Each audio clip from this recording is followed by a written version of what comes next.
أعوذ بالله من الشيطان الرجيم. بسم الله الرحمن الرحيم. واخفض لهما جناح الذل من الرحمة وقل رب ارحمهما كما ربياني صغيرا.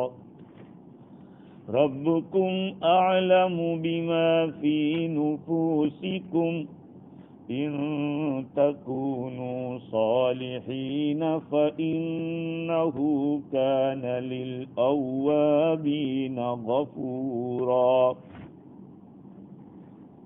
وآت ذا القربى حقه والمسكين وابن السبيل ولا تبذر تبذيرا إن المبذرين كانوا إخوان الشياطين وكان الشيطان لربه كفورا. صدق اللہ العظیم. بزرگوں، پیارے بھائیوں، کل گزشتہ ہماری گفتگو یہ چل رہی تھی کہ اللہ تعالیٰ نے حضرت انسان کو اپنے والدین کے ساتھ تواضع کے ساتھ پیش آنے کا حکم دیا ہے، اور الفاظ ایسے استعمال کیے کہ جس سے پتہ چلتا ہے کہ ماں باپ کے سامنے آدمی بالکل چھوٹا بالکل بن کے رہے. وَاخْفِضْ لَهُمَا جَنَاحَ الذُّلِّ، عاجزی کے پر تو بچھا دے، جھکا دے ان دونوں کے لیے شفقت کی وجہ سے، نرمی کی وجہ سے. مطلب یہ ہے کہ صرف ظاہری طور پر جھکنا نہیں، دل سے بھی جھکنا پایا جائے. آدمی ماں باپ کے سامنے چھوٹا بنے تو صرف دیکھنے میں نہیں، اپنے دل سے بھی ان کے سامنے چھوٹا بن کے رہے.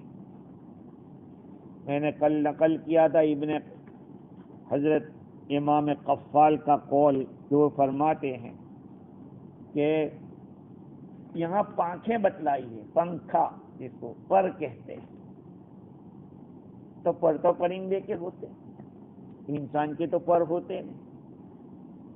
اور یہاں ذلت کے پر کہے، کیا مطلب اس کا؟ اس کا مطلب یہ ہے کہ عربی زبان میں اس طرح کے محاورے کے طور پر استعمال کرتے ہیں. حاتم الجود، حاتم سخاوت، یعنی سخاوت کرنے والا حاتم پائی جس کو کہتے. ایسے ہی یہاں پر ایک ذلیل آدمی جیسے جھک کر رہتا ہے کا اس طرح سے رہے. تو بھئی پر کا لفظ کیوں لائے؟ تو پرندہ بھی اس طرح کرتا ہے. کیسے کرتا ہے کہ آپ نے مرغی کو دیکھا ہوگا کہ اس کے چھوٹے چھوٹے بچے ہوتے ہیں، وہ اپنی پانکھیں سے پھیلاتی ہے مرغی اور سارے بچوں کو اندر لے لیتی ہے. یہ اندر لے کر کیا کرتی ہے؟ اس میں ان کی تربیت ہوتی ہے، تربیت پرورش ہوتی ہے. ان کو اپنے بدن کی ایک گرمی دے کر بچوں کو بڑا کرتی ہے مرغی. کہا کہ تو بھی اپنے والدین کے ساتھ اسی طرح سے رہ، جیسے تیرے ماں باپ تجھے بچپن میں اپنے ساتھ ایسے لپیٹ کے رکھتے ہیں. کہا تو بھی اپنی کفالت میں اپنے والدین کو کر لے. یا جیسے پرندہ اونچے اڑتا ہے تو پانکھیں سے پھیلا دیتا ہے، اڑنے کے وقت بھی پانکھ پھیلاتا ہے اور اوپر چلتا ہے تب بھی پھیلاتا ہے. تو انسان کو کہا کہ تو کتنا اونچا اڑ جائے لیکن نیچے ہی سمجھ اپنے ماں باپ کے سامنے تو بہت چھوٹا ہے. تو کتنی عمر میں بڑا ہو گیا، تم 100 سال کے ہو، تمہاری ماں 120 سال کی ہے، تو تم دوسروں کے مقابلے میں بڑے ہو، لیکن ماں کے مقابلے میں تو چھوٹے ہو۔ بھائی کسی کی ماں عمر میں کم نہیں ہوگی اولاد سے، ہو سکتی ہے؟ ایسا کبھی نہیں ہو سکتا۔ آگے فرمایا وَقُلْ رَبِّ ارْحَمْهُمَا كَمَا رَبَّيَانِي صَغِيرًا، اور تو دعا کر اللہ تعالیٰ سے۔ اللہ تعالیٰ دعا سکھا رہے کہ اے میرے رب، تو میرے ماں باپ کے اوپر رحم فرما، جیسے کہ انہوں نے مجھے میری پرورش کی جبکہ میں چھوٹا تھا۔ رحمت کا جو لفظ ہے، رحمت وہ ایک بہت ہی زیادہ جامع لفظ ہے، جس کے اندر دنیا اور دین دونوں کی بھلائیاں آ جاتی ہیں۔ دین اور دنیا کی بھلائیاں اس میں ہے، اس کو رحمت کہتے ہیں۔ تو اللہ تعالیٰ نے بندے کو یہ سکھایا کہ تجھے کیا بولنا ہے، پہلے تو یہ سکھایا کہ تجھے کیا نہیں بولنا ہے، کہ لا تقل لہما اف، یہ نہیں بولنا، ایسے نہیں کرنا ہے ایک۔ پھر کہا کہ ڈانٹنا بھی نہیں ہے، لا تنہرہما، اور نرم بات کرنا ہے۔ اللہ تعالیٰ نے والدین کے ساتھ بھلائی کی تعلیم پر اکتفا نہیں کیا، اور بات کرنے کی بھی تعلیم دی، بلکہ اس کے ساتھ ساتھ افعال بھی بتائے کہ تجھے کیا کرنا چاہیے والدین کے ساتھ۔ وہ یہ ہے کہ رحمت کی دعا کر ان کے لیے۔ یہاں ایک بہت بڑا سوال ہو سکتا ہے۔ کیا سوال ہو سکتا ہے؟ کسی کے ماں باپ کافر ہیں تو ان کے لیے اگر دعا کرے گا کہ یا اللہ ان پر رحم فرما، تو کیا کافر کے لیے رحمت کی دعا کر سکتے؟ اب یہاں علماء کرام کے 3 اقوال نقل کیے امام رازی نے۔ ایک قول تو یہ نقل کیا کہ اس آیت کو کینسل سمجھو، اس آیت کو، کیونکہ اگر ماں باپ مشرک ہیں تو ان کے لیے استغفار کرنا جائز نہیں۔ ما كان للنبي والذين آمنوا أن يستغفروا للمشركين ولو كانوا أولي قربى، نبی کے لیے اور ایمان والوں کے لیے جائز نہیں کہ وہ مشرکوں کے لیے استغفار کریں۔ ہاں، ابراہیم علیہ السلام نے وعدہ تو کیا تھا، لیکن پتہ چل گیا کہ وہ کفر پہ مرے، ان کے والد تو دعا بند کر۔ تو مسلمان کسی غیر کے لیے چاہے والدین کیوں نہ ہو، اگر مشرک ہیں تو استغفار نہیں کر سکتے، لہذا وہ ان کو رب ارحمہما نہیں کہیں گے۔ ایک قول تو یہ ہے کہ یہ جو رب ارحمہما والی آیت کینسل ہے، اس آیت نے کینسل کیا، ایک قول یہ ہے۔ دوسرا قول یہ ہے کہ اس کو کینسل مت کہو کہ یہ آیت کینسل ہے، بلکہ یوں کہو کہ یہ آیت خاص ہے۔ کس طرح سے؟ مشرکین کے حق میں خاص ہے۔ بھئی خاص سمجھنا اچھا ہے کینسل سمجھنے کے مقابلے میں، کہ ایمان والوں کے لیے رب ارحمہما کہو، مشرکوں کے لیے مت کرو۔ تیسرا قول یہ ہے کہ نہ یہ منسوخ ہے نہ خاص ہے، اس لیے کہ اگر والدین کافر ہیں تو ہدایت کی دعا تو کر سکتے۔ کسی کا رشتہ دار اگر غیر مسلم ہے تو اس کے لیے استعفا نہیں کر سکتے، لیکن ہدایت کی دعا تو کر سکتے ہیں۔ حضور صلی اللہ علیہ وسلم نے ابو جہل اور حضرت عمر ان دونوں کے لیے دعا کی تھی کہ ان دونوں میں سے یا اللہ تجھے جو پسند ہو اس کو ہدایت دے ایمان کی، جبکہ وہ دونوں کافر تھے، اور بعد میں حضرت عمر ایمان میں داخل ہوئے، ان کے حق میں دعا قبول ہوئی۔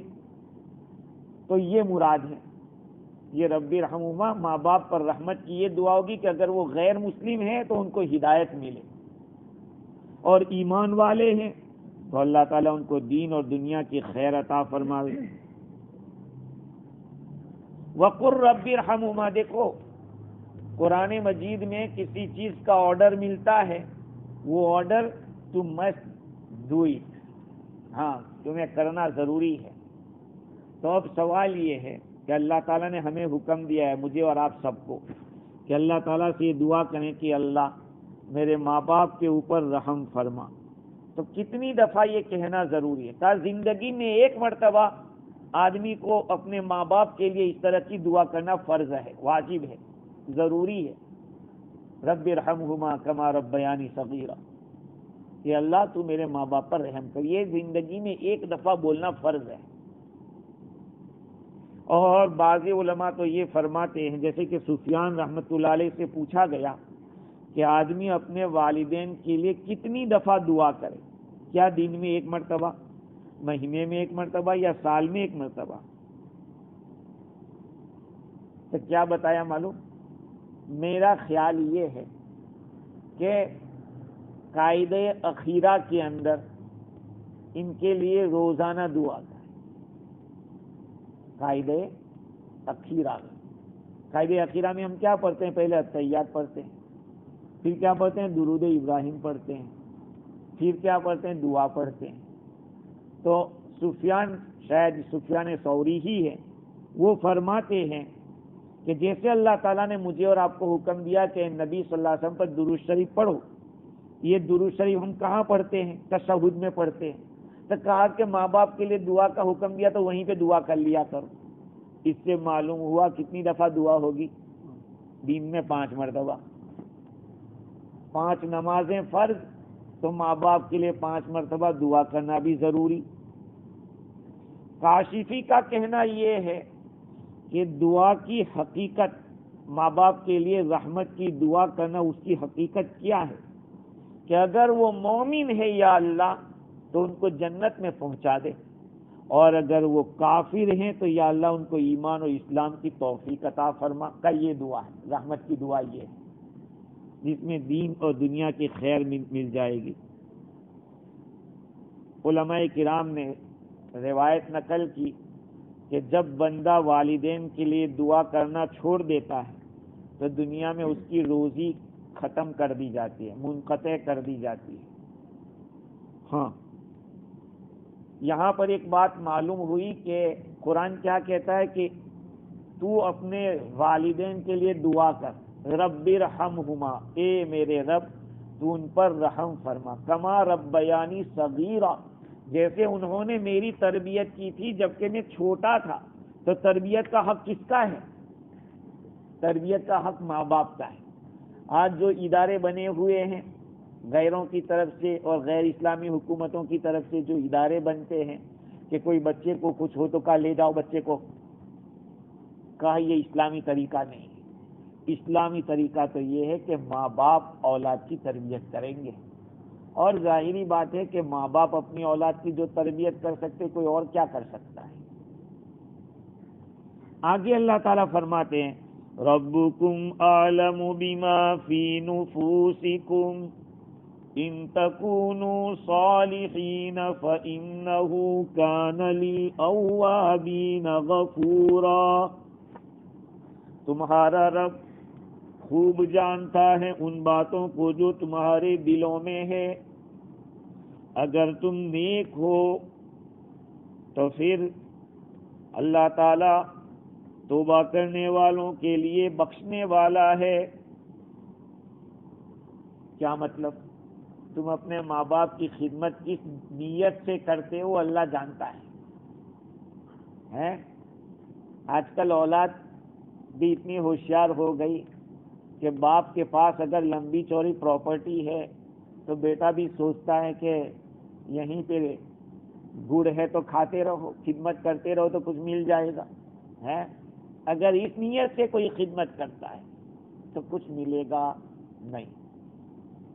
ہاں، ماں باپ کو بھی چاہیے کہ اپنی اولاد میں انصاف کرے، ہاں انصاف کرے۔ بہت ساری اولاد ایسی ہوتی ہے کہ اپنے ماں باپ کو روکتی ہے، جیسے کہ کسی کی بیوی گزر گئی، اب وہ بیچارہ شادی کرنا چاہے، اولاد کہتا ہے نہیں۔ ارے بھائی تم کون ہو؟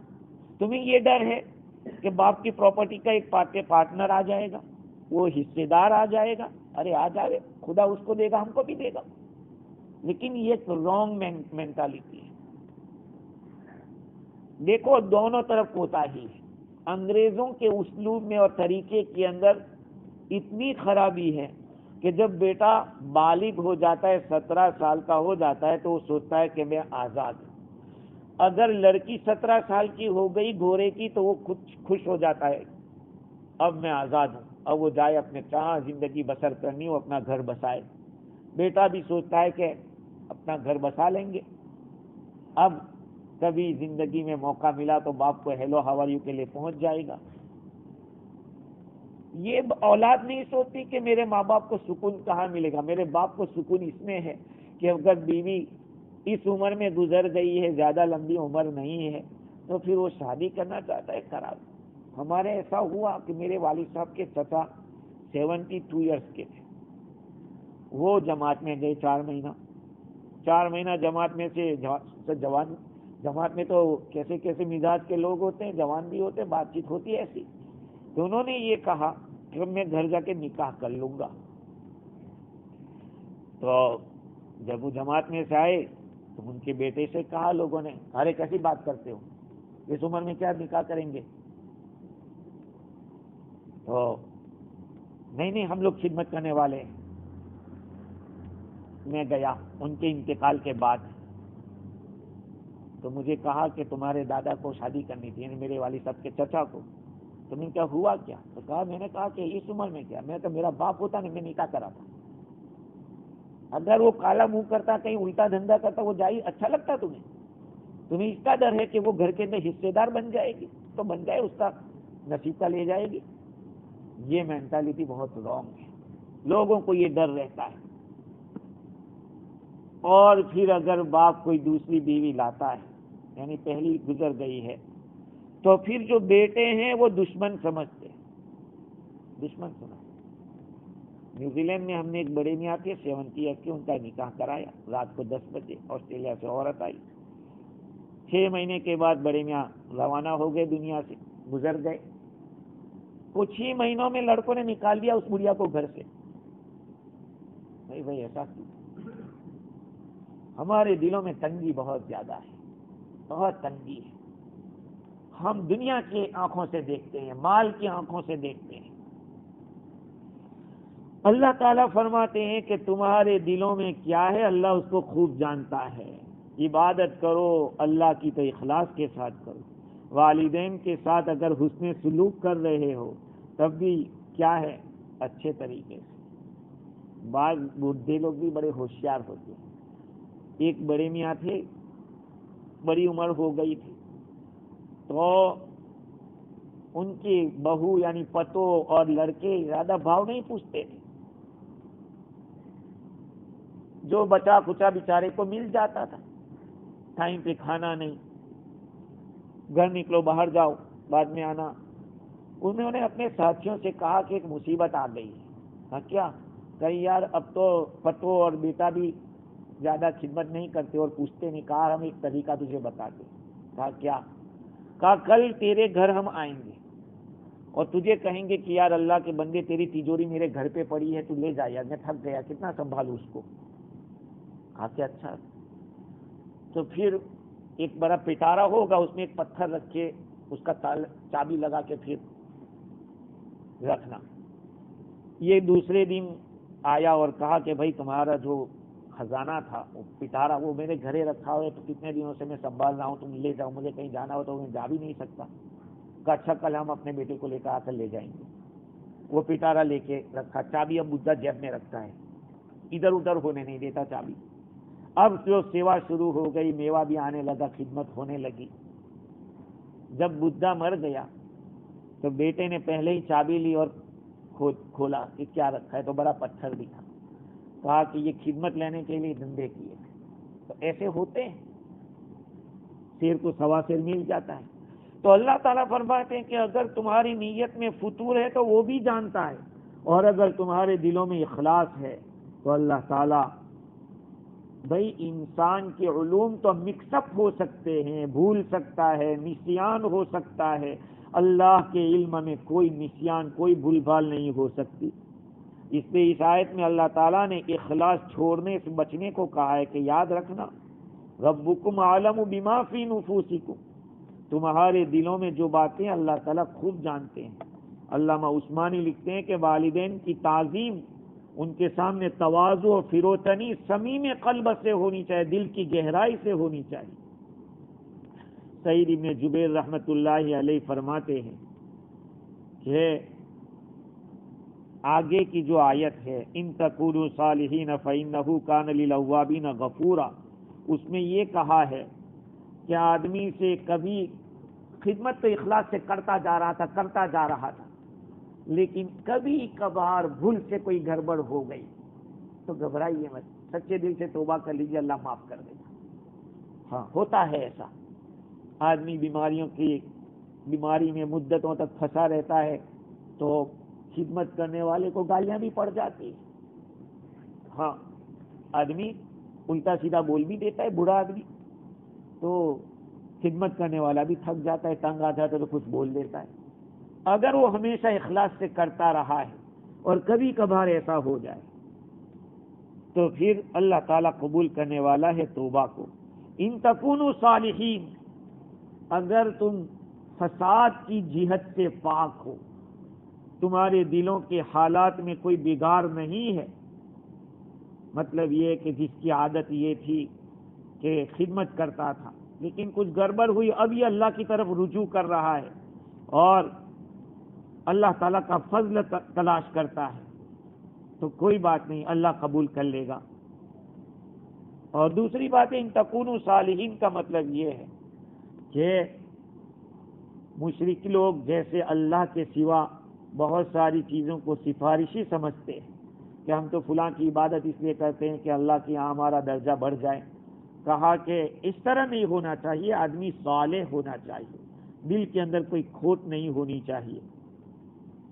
فَإِنَّهُ كَانَ لِلْأَوَّابِينَ غَفُورًا، اللہ تعالیٰ اواب لوگوں کے لیے مغفرت کرنے والا ہے۔ اواب کے کیا معنی؟ اس کی تفسیر میں حافظ ابن کثیر رحمۃ اللہ علیہ نے بہت سارے اقوال نقل کیے۔ مطلب اواب کا حضرت قتادہ فرماتے ہیں کہ اطاعت کرنے والے، ابن عباس رضی اللہ عنہ فرماتے ہیں کہ تسبیح پڑھنے والے، نیکوکار لوگ۔ بعضوں نے کہا کہ اوابین کی نماز پڑھنے والے، مغرب اور عشاء کے بیچ میں جو نماز پڑھی جاتی ہے جس کو اوابین کہتے ہیں، کہا اس نماز کو پڑھنے والے۔ بعضوں نے کہا کہ چاشت کی نماز پڑھنے والی، یہ دونوں نمازیں بہت قیمتی ہیں۔ ہم تو مغرب کے بعد کھانے کی جو جلدی ہوتی ہے اس میں اتنے ہوتے ہیں کہ چھوڑ کے بھاگ جاتے ہیں۔ پہلے 6 رکعت پڑھنا چاہیے اوابین کی، پھر اگر بات کر لیا، یہ سب کچھ کر لیا تو وہ نور نہیں ملتا ہے جو نماز کے ساتھ پڑھ لینے سے ملتا ہے۔ حدیث شریف میں عبداللہ ابن عباس رضی اللہ عنہ فرماتے ہیں کہ فرشتے ان لوگوں کو گھیر لیتے ہیں جو مغرب اور عشاء کے بیچ میں نماز پڑھتے، یعنی اوابین کی نماز پڑھنے والے۔ نیوزی لینڈ میں جب میں تھا 5 سال تو ہم نے کچھ نوجوان ایسے تیار کر دیے تھے، لیکن یہاں تو بے حسی ہی اتنی ہے کہ کوئی دیکھ کر بھی پڑھے کہ بھائی یہ پڑھ رہا ہے تو کوئی فضیلت ہوگی اس لیے ہم کو پڑھنا چاہیے، نہیں۔ میں 8 سال میں بھی ایک کو تیار نہیں کر سکا، میری کمزوری ہے، کیا کروں۔ میں تو سمجھتا تھا کہ کوئی دیکھ کر بھی کر لے گا ہے، لیکن دیکھ کر بھی لوگ نہیں کرتے۔ اوابین کی نماز کہا فرشتے اس کو گھیر لیتے، اور چاشت کی نماز اس کی بھی فضیلت ہے۔ تو اللہ تعالیٰ نے اس آیت کریمہ کے اندر ان لوگوں کو کہا کہ جو صلہ رحمی کرتے ہیں، ماں باپ کی فرما برداری کرتے ہیں، اگر کچھ گڑبڑ ہو جائے تو گھبرانے کی بات نہیں، صحیح توبہ کر لیں، صحیح ڈھنگ سے اللہ کی طرف رجوع کر لیں تو اللہ تعالیٰ قبول کر لے گا، بخش دے گا۔ وَآتِ ذَا الْقُرْبَى حَقَّهُ وَالْمِسْكِينَ وَابْنَ السَّبِيلِ وَلَا تُبَذِّرْ تَبْذِيرًا۔ یہاں سے اب رشتہ داروں کے اوپر خرچ کرنے کا حکم بتلا رہے ہیں، رشتہ داروں پر خرچ کرو۔ دیکھو بھائی، صلہ رحمی، والدین کی فرما برداری، یہ چیزیں دنیا کا بھی فائدہ دیتی ہے، عمر میں اضافہ ہوتا ہے۔ ماں باپ کی خدمت کرنے سے، رشتہ داروں کے ساتھ اچھا سلوک کرنے سے عمر میں اضافہ ہوتا ہے، گھروں کو آباد کرتے ہیں، اور اسی طرح سے مال میں بھی اضافہ ہوتا ہے۔ حضور اکرم صلی اللہ علیہ وسلم کے زمانے کا ایک واقعہ معارف القرآن کے اندر مفتی شفیع صاحب رحمۃ اللہ علیہ نے لکھا ہے، اور بڑا لمبا چوڑا قصہ میں مختصراً جو قرطبی کے حوالے سے انہوں نے لکھا۔ جابر بن عبداللہ رضی اللہ تعالیٰ عنہ روایت کرتے ہیں کہ ایک شخص رسول اکرم صلی اللہ علیہ وسلم کی خدمت میں حاضر ہوا اور شکایت کی اس نے کہ میرے باپ نے میرا مال لے لیا ہے، میرے والد نے میرا مال لے لیا۔ آپ صلی اللہ علیہ وسلم نے فرمایا کہ جاؤ والد کو بلا کر لاؤ۔ اسی وقت وہ ادھر بلانے گئے، ادھر جبریل امین حضور کے پاس تشریف لائے اور رسول اللہ صلی اللہ علیہ وسلم سے عرض کیا کہ جب اس لڑکے کا باپ آ جائے تو آپ اس سے پوچھیں کہ وہ باتیں جو تیرے دل کے اندر ہے، دل میں جس کو تیرے کانوں نے بھی نہیں سنا ہے، تیرے دل کے اندر رکھی ہوئی ہے، وہ باتیں تو بتا۔ جب یہ شخص والد صاحب کو لے کر آیا، رسول اکرم صلی اللہ علیہ وسلم نے اس لڑکے کے والد سے پوچھا، بھائی کیا بات ہے؟ کیا آپ کا بیٹا آپ کی شکایت کرتا ہے؟ کیا آپ ان کا مال چھین لینا چاہتے ہو؟ والد صاحب نے عرض کیا کہ آپ اسی سے سوال کریں کہ میں اس کی پھوپھی، خالہ یا اپنی ذات کے سوا کہاں خرچ کرتا ہوں؟ وہ جو کچھ بھی اس کے لیتا ہوں تو اس کی پھوپھی کو دیتا ہوں، اس کی خالہ کے اوپر خرچ کرتا ہوں، کہاں خرچ کرتا ہوں؟ اپنی ذات پہ کرتا ہوں۔ اللہ کے نبی صلی اللہ علیہ وسلم پوری سٹوری سمجھ گئے، پوری سٹوری کہ کیا معاملہ ہے، معلوم ہو گیا۔ تب آگے کہنے سننے کی تو ضرورت تھی نہیں۔ آپ صلی اللہ علیہ وسلم نے اس لڑکے کے والد صاحب سے دریافت کیا کہ جو بات تمہارے دل میں ہے، جس کو تمہارے کانوں نے بھی نہیں سنی۔ اس شخص نے عرض کیا کہ یا رسول اللہ، ہم تو جب بھی آپ کے پاس آتے ہیں تو ہمارا ایمان اور یقین بڑھ جاتا ہے، یہ بات کسی کو معلوم نہیں، جو بات میں نے کسی سے نہیں کہی، کسی نے سنی نہیں، آپ کو پتا کیسے چلا؟ دیکھا جبریل امین نے بتا دیا۔ یہ غیب نہیں ہے، غیب کی خبر ہے، علم غیب نہیں ہے، جبریل امین بتاتے ہیں تو پتا چلتا ہے۔ اس نے عرض کیا کہ یہ ایک حقیقت ہے، میں نے چند اشعار دل میں کہے تھے جن کو میرے کانوں نے بھی نہیں سنا۔ فرمایا وہ ہمیں سناؤ۔ اس آدمی نے اشعار سنائے حضور صلی اللہ علیہ وسلم کو کہ غدوتک مولودا ومنتک یافعا تعل بما اجنی علیک وتنہل، میں نے تجھ کو بچپن میں غذا کھلائی، میں نے تجھ کو بچپن میں غذا کھلائی، اور تو جوان ہوا تو میں نے احسان کیا، تجھے تو میرے ہی کمائے ہوئے مال سے کھلایا پلایا جاتا تھا، جو میں کماتا تھا اسی سے تجھ کو ملتا تھا سب کچھ۔ اذا لیلۃ ضافت بالسقم لم ابتی بسقمک الا ساہرا اتململ، جب کسی رات تجھے بیماری پیش آ جاتی، باپ اپنے بیٹے کے بارے میں اشعار کہہ رہا ہے کہ جب تم بیمار ہو جاتا تھا تو میں پوری رات تمہاری بیماری کی وجہ سے بیداری میں اور بے قراری میں گزارتا تھا، میں نے گزاری۔ کأنی انا المتروک دونک بالذی ترکت بہ دونی فعینی تحمل، گویا کہ تمہاری بیماری مجھے ہی لگی ہے، تمہیں نہیں، جس کی وجہ سے میں تمام شب روتا رہا۔ یعنی جب تو چھوٹا تھا تو تجھے اگر پیٹ میں درد ہوتا یا کچھ ہوتا تو میں ہی ایسے پریشان ہوتا، گویا کہ مجھے ہی تکلیف ہے۔ نخاف الردى نفسی علیک وانها لتعلم ان الموت وقت مؤجل، میرا دل تمہاری ہلاکت سے ڈرتا رہا، حالانکہ میں جانتا تھا کہ موت کا ایک دن مقرر ہے، پہلے پیچھے نہیں ہو سکتی۔ فلما بلغت السن والغایۃ التي الیہا مدى ما كنت فیک اؤمل، کہ جب تم اس عمر اور اس حد تک پہنچ گئے جس کی میں تمنا کیا کرتا تھا، ہر باپ سوچتا ہے کہ میرا بیٹا جوان ہو جائے تو میرا کام بنے گا، میری لاٹھی بنے گا، ہر ماں باپ سوچتا، لیکن اولاد جب بڑی ہو جاتی ہے تو اپنے کو بڑا سمجھتی ہے کہ جاؤ تم اپنا کرو ہم اپنا کرو. وہ ماں باپ نصیبدار ہیں جن کی اولاد ان کے ساتھ رہتی ہے. ہاں وَبَنِينَ شُهُودًا قرآن میں کہ حاضر رہنے والی اولاد عطا فرمائے. وہاں علماء مفسرین لکھتے ہیں کہ بیٹے کا پاس رہنا یہ اللہ کی نعمت ہے. اچھا فلم فجعلت جزائی غلظة وفظاظة كأنك انت المنعم المتفضل. تو تم نے میرا بدلہ سختی اور سخت کلامی بنا دیا، گویا کہ تم ہی مجھ پر احسان و انعام کر رہے ہو.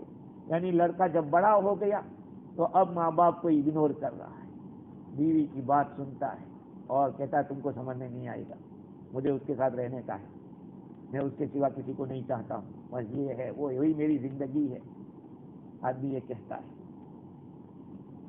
تو اس بوڑھے باپ نے حضور صلی اللہ علیہ وسلم کو یہ اشعار سنائے. فَلَيْتَكَ إِذْ لَمْ تَرْعَ حَقَّ أُبُوَّتِي فَعَلْتَ كَمَا الْجَارُ الْمُسَاقِبُ يَفْعَلُ. ارے بیٹے تو میرے باپ ہونے کا حق ادا نہیں کر سکتا تھا تو کم از کم اس شریف پڑوسی کا ہی حق ادا کر دیتا. جیسے ایک غیر مسلم پڑوسی بھی پڑوسی کا خیال کرتا ہے، ہمارا پڑوسی بہت اچھا ہے، غیر مسلم ہے لیکن بہت اچھا ہے، خیال رکھتا ہے. تو کہا تو اس سے بھی گیا، پڑوسی اتنا اچھا کہ ہر چیز کا خیال رکھے. فَأَوْلَيْتَنِي حَقَّ الْجِوَارِ وَلَمْ تَكُنْ عَلَيَّ بِمَالٍ دُونَ مَالِكَ تَبْخَلُ. تو کم از کم مجھے پڑوسی کا ہی حق تو دیا ہوتا، خود میرے ہی مال میں میرے حق میں بخل سے کام نہ لیا ہوتا. رسول اللہ صلی اللہ علیہ وسلم نے جب یہ بات سنی اور یہ اسٹوری سنی تو اس آدمی کا گریبان پکڑا اس لڑکے کا اور فرمایا انت ومالک لابیک، تو اور تیرا مال تیرے باپ کا ہے، تو اور تیرا مال تیرے باپ کا ہے. اب تیرا باپ تجھے غلام بنائے، تجھے کچھ بھی کرے، تجھے کرنا چاہیے، لیکن قصور اولاد کا نہیں ہے، قصور اولاد کا نہیں ہے، قصور ماں باپ کا ہے کہ ماں باپ نے کیسی تربیت کی. میں خدا کی قسم میرے ماں باپ زندہ ہوتے میں نہیں آتا، کہیں نہیں جاتا، بالکل نہیں. تم نے اولاد کو تربیت کیا دی. حضرت عمر رضی اللہ عنہ کے پاس ایک باپ آیا کمپلین لے کر کہ میرا بیٹا میرا کہنا نہیں مانتا ہے اور سنتا نہیں ہے. حضرت عمر رضی اللہ تعالیٰ عنہ سے اس آدمی نے کہا حضرت ایک بات بتاؤ مجھے، میں پوچھتا ہوں آپ سے. کہا کیا؟ کہا کہ کیا ماں باپ ہی کا حق ہے اولاد پر؟ اولاد کا حق ماں باپ پر نہیں ہے؟ کہا کہ ہاں صحیح سوال. کہا ہے. کہا کہ کیا حق ہے؟ کہا اس کا نام رکھے اچھا اس کو دین کی تعلیم دے اور دیندار عورت سے نکاح کرے. کہا اس کو پوچھو میرا نام کیا رکھا ہے؟ کیا نام رکھا؟ کہا جول رکھا ہے. جول کس کو کہتے ہیں؟ ٹوائلٹ کا جو کیڑا ہوتا ہے نا تو کیا کہتے ہیں؟ اندر میں گھومتا ہے کوکروچ. کہا اس نے یہ نام رکھا ہے. اور دینی تعلیم تو کبھی مدرسے بھیجا ہی نہیں، قرآن سکھایا نہیں. تو کہا کہ جاؤ دونوں وہی کرنا چاہیے، وہی کرنا چاہیے. تو میں نہیں کہوں گا کہ سب اولاد قصوروار ہے، پہلے قصوروار تم لوگ. تم نے اپنی اولاد کو تربیت کیسی دی کہ تمہارے پوچھے بغیر کوئی کام کرے، تمہارے پوچھے بغیر وہ کوئی ایکشن لے. یہ ہمارا قصور ہے، ہم نے دین چھوڑا ہے. پہلے ہم قصوروار. کما تدین تدان، جیسے تم کرو گے ایسا تمہارے ساتھ کیا جائے گا، جیسی کرنی ویسی بنی. اس لیے آج ہم اولاد کو قصوروار کہیں، اس سے پہلے قصوروار ہم ہیں، اپنا قصور کہ ہم نے اولاد کو کیا سمجھایا، کیا تربیت دی. ہم تو سوچتے ہیں بڑا ہو کے سدھر جائے گا، بڑا ہو کے سنبھل جائے گا. نہیں، درخت کو بھی اگر چھوٹا ہے تو اس کو اچھی طرح سے سنبھالو تو وہ درخت بھی آپ جیسا گھماؤ گے گھومے گا. لیکن جب بڑا درخت ہو گیا، تناور ہو گیا، تو پوری دنیا مل کر کے اس کو اکھاڑ نہیں سکتی. تو وہ عادت جب پکی ہو جاتی ہے تو پھر اس عادت سے اس کو نکالنا مشکل ہوتا ہے. تو اللہ تعالیٰ نے ماں باپ کے حقوق اولاد کو بتائی ان آیتوں میں، اور 5 چیزیں بتائی کہ تجھے کیا کہنا ہے کیا نہیں کہنا ہے. اب اللہ تعالیٰ فرماتے ہیں وَآتِ ذَا الْقُرْبَى حَقَّهُ وَالْمِسْكِينَ وابن السبیل ولا تبذر تبذیرا، اور تو رشتہ داروں کو اس کا حق دے. کون سا حق دے؟ مالی حقوق بھی اس میں داخل ہے اور غیر مالی حقوق بھی داخل ہے. رشتہ داروں کے ساتھ صلہ رحمی کرنا، اچھے طریقے سے ان کے ساتھ رہنا، ان کے ساتھ حسن سلوک کرنا، یہی مراد ہے. امام ابو حنیفہ رحمۃ اللہ علیہ فرماتے ہیں، امام شافعی تو فرماتے ہیں کہ ماں باپ اور اولاد ان کا حق ہے خرچ کرنے کا. آدمی اپنے ماں باپ پر خرچ کرے، اپنی اولاد پر خرچ کرے. امام ابو حنیفہ فرماتے کہ نہیں، تمہارے جو محارم ہیں، تمہارے چھوٹے بھائی چھوٹی بہنیں، اگر بڑی بہن ہے لیکن اپاہج ہے، بڑی بہن ہے اس کی شادی نہیں ہوئی ہے، اس کی بھی ذمہ داری بھائیوں پر آئے گی. تو امام صاحب رحمۃ اللہ علیہ نے حقوق بتلائے کس کس کے اوپر مال خرچ کرنا ضروری ہے. قرآن کہہ رہا ہے وَآتِ ذِی الْقُرْبَى حَقَّ، رشتہ داروں کو ان کا حق دو، مسکین کو ان کا حق دو، مسافر کو ان کا حق دو. مسافر کو بھی کھلانا، اگر بستی کے اندر کوئی مسافر آ جائے، بستی والوں کی ذمہ داری ہے کہ اس کی خدمت کرے، اس کو کھانا دے. یہ نہیں کہ بھائی جاؤ اپنا کام کرو. مہمان نوازی بھی ہے. خیر، اس آیتوں کو انشاءاللہ کل پیش کریں گے. اللہ تعالیٰ ہمیں دین کی سمجھ عطا فرمائے، بصیرت عطا فرمائے. سبحان اللہ بحمدہ، سبحانک اللہ.